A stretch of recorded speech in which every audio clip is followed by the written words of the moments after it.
Hello you guys, welcome to my channel, or welcome back.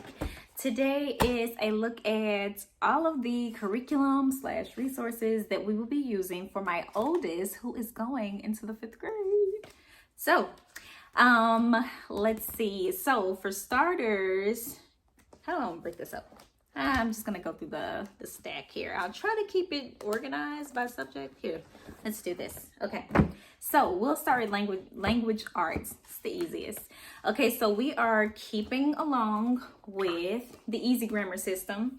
Easy Grammar grade 5. So basically, I'm trying to decide if I want to just, have this waiting for us for if we finish up book 4, or if it's like that type of continuation where it starts off small and then it builds up, that sort of thing, then we'll just jump into book 5. Because I have heard that the Easy Grammar system just, each book just keeps building. And so depending on how it's set up, we'll just move into book 5. But if not, then I want to complete at least the adverbs section of book 4, and then we'll jump into the 5th grade system. And so we have that. And then for spelling / word study, so we are sticking with spelling wisdom, and we will be using word roots, still working through the beginning level for our extra like vocabulary / word study type of thing. I was going to get you guys know, have you seen like the word a day type of, I guess it's a flip book, but anyway, it's like a vocabulary word for the day. I was going to get something like that, but then I was just like, we do so much reading in our homeschool. I will just pull vocabulary words from there if I see that we need like extra. I was really trying to keep from I guess you could say overwhelming myself and feeling like I need to plan and squeeze all these things into our days, into our weeks for this school year, when, some of that stuff really isn't a necessity if we take a deeper look at it. And so if we need further vocabulary, we will pull from the books that we're reading, and we're going to be doing a lot more. Well, not a lot more, maybe I think I planned for 2 literature studies for this school year. We did our first one during 4th grade, or at the end of 4th grade, we did Wonder.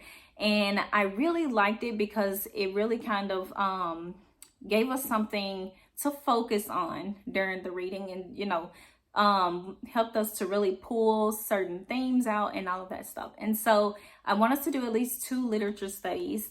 And then, yeah, we will keep on keeping on with our word roots. I like word roots. If you guys haven't seen anything like in regards to word roots, I did mention it in like my end of school year recap video. I think I showed a page or 2 briefly in there too, but it's very simple, cut to the chase type of layout. It's not like they're not beating a dead horse.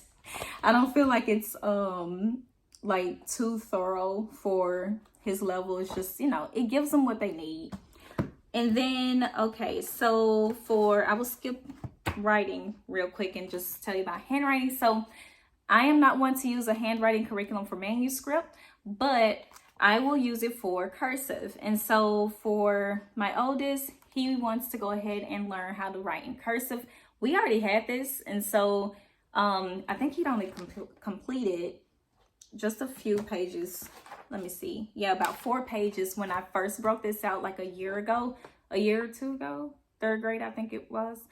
But I put it away because I felt like his manuscript handwriting still needed some work before we moved on to something else with handwriting. And so we put it away, and now we're breaking it back out because he says that he wants to go ahead and learn cursive. And I think his manuscript handwriting is looking really nice. And so, yeah, we're moving into a formal handwriting curriculum for him. And then as far as writing took a lot of brainstorming for me for this school year for him. So I'm going with Writing with Ease, workbook level 2. And so in doing some research, I feel like Writing with Ease will allow us to I guess you could say gently move into formal writing. So my son, I do have an apprehensive writer, but the funny thing is, like, listening to him talk and listening to him, like, he's very imaginative and creative. Listening to him talk and all of that, I thought it would be very easy for him to, you know, make that transition from like narrating and me writing to him writing his thoughts on paper and things like that. But he has expressed that that's not the case. And so I think we need to gently move into that. And so what I'm going to do, writing is going to end up being like my focus for this year for him, I think. Just kind of like that subject, I want to keep an extra eye on to see if my approaches and things like that are really working for him or not. But what I'm thinking I will do is we're going to do Writing with Ease level 2. And then I also bought the Usborne, you guys ever seen like Usborne creative writing books? They have one that's like my first story or something like that. I forget the exact name of it. I don't physically have it yet. It is still in shipping. Yeah, hopefully it comes soon. But I bought one of those just to have like for the second part of the school year. I wanted to tack on something that was more so creative type of writing, and but still be introducing him to something more structured and formal, because I was taking a look at Writing with Skills and it looks like a really great writing program. It does have some rigor to it, but I think that it would be a really good program for him. But focusing on this year, I think we need to stick with just getting our feet wet. I did last year try out using creative writing resources for him and all that stuff, but you know, we just need to spend the year building some confidence, and I think he needs to see where in writing he's going to enjoy. Another writing resource we'll be using this school year for him too is called Evermore Real World Writing. My words want to mush together, but yeah, so we're going to be using that this year too. I don't have the physical book to show you because I purchased the PDF version, but I really like this resource. So it's going to teach him or walk him through writing things like reviews for stuff, blog posts, snippets, awkward emails, letters. So it's really just a variety of things that as adults we do need to have some type of skill in writing those things. And I'm saying adulthood, but really by the time he's in high school, I can foresee him needing some of these things, you know, letter writing, stuff like that. And so I do think that's going to be a great resource for us. So we'll be using that as well. Now I did start making our schedule for this new school year, so I can't tell you right now how that resource will work with us using Writing with Ease, because one other thing that I noticed with him too is I need to work on his stamina when it comes to like the physical, like physically writing things out. I think it's just gonna take us doing more copy work, but he does tire pretty easily with too much writing, and so I didn't want to tack on too much there, especially with it being the case that he has a writing curriculum, a handwriting curriculum this year too. So that's language arts for him. I did my best to keep each component, and we're pretty much sticking with a lot of the same stuff that we have in the past, but I'm trying to make sure that nothing that we use is going to take a lot of his time, because like I said, we need to focus more on building our confidence and skills with writing. That will give us the time we need to do so. And so moving on to math, he did finish up Math Mammoth level 3 and moved into 4A, and so we have just been working through this. We're going to continue to work through the summer, and then we will just keep trucking along. He is still liking Math Mammoth, and I like it for him. I think it's still working out pretty well. But this year, now I'm not one to tack on like a bunch of supplements. If I don't really see a need for it, then we're not doing it, unless I just, you know, I have to see if they need like the extra practice, or like it will really add some value to what they're learning in order for me to tack it on. But this year, we are using a math supplement, real world math, it's what it's called. So this basically, the scenarios in here, you may as well say that this is just like word problem practice as well.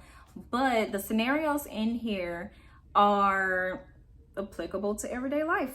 So it's stuff like breaking down like renting an apartment. It's stuff in here about scheduling, so you're getting in, you know, practice with time, seeing how that applies to everyday life. There's things in here like recipes. What else was there? There's a lot. It's a lot in here, it really is. But yeah, even balancing, like if you were to balance like a checkbook, recording transactions, incoming versus outgoing, that sort of thing. And then let's see here. Okay, so this goes with the check balancing activity.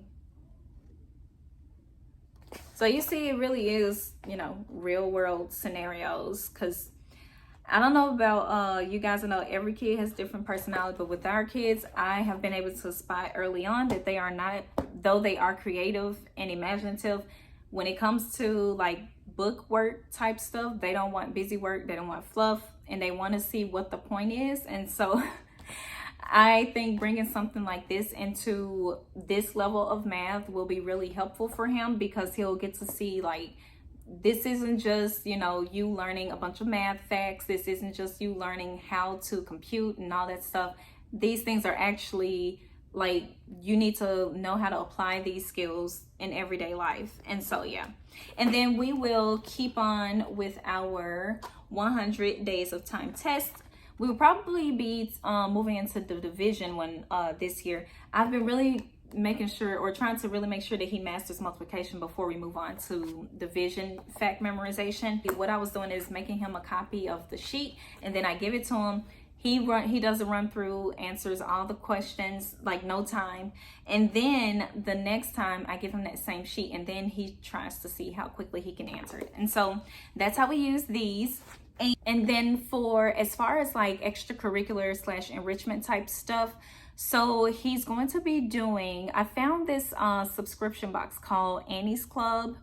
I've never seen this mentioned anywhere, but it's specifically for like crafting and stuff like that. And she actually has a kids like woodworking type of kit. And so he's going to be doing that for like his extracurricular.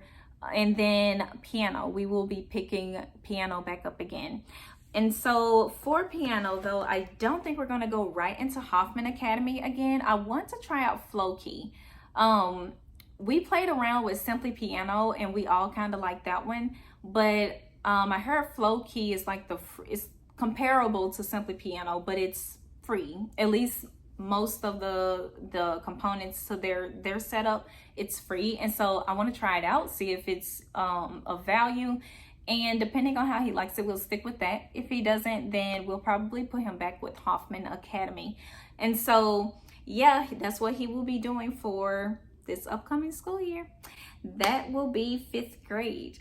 Coming soon will be family subjects and what I will be using for my 5 going on 6-year-old. I say he's like kinder first, but that video will be coming soon as well. Thank you guys so much for watching. I will see you next time.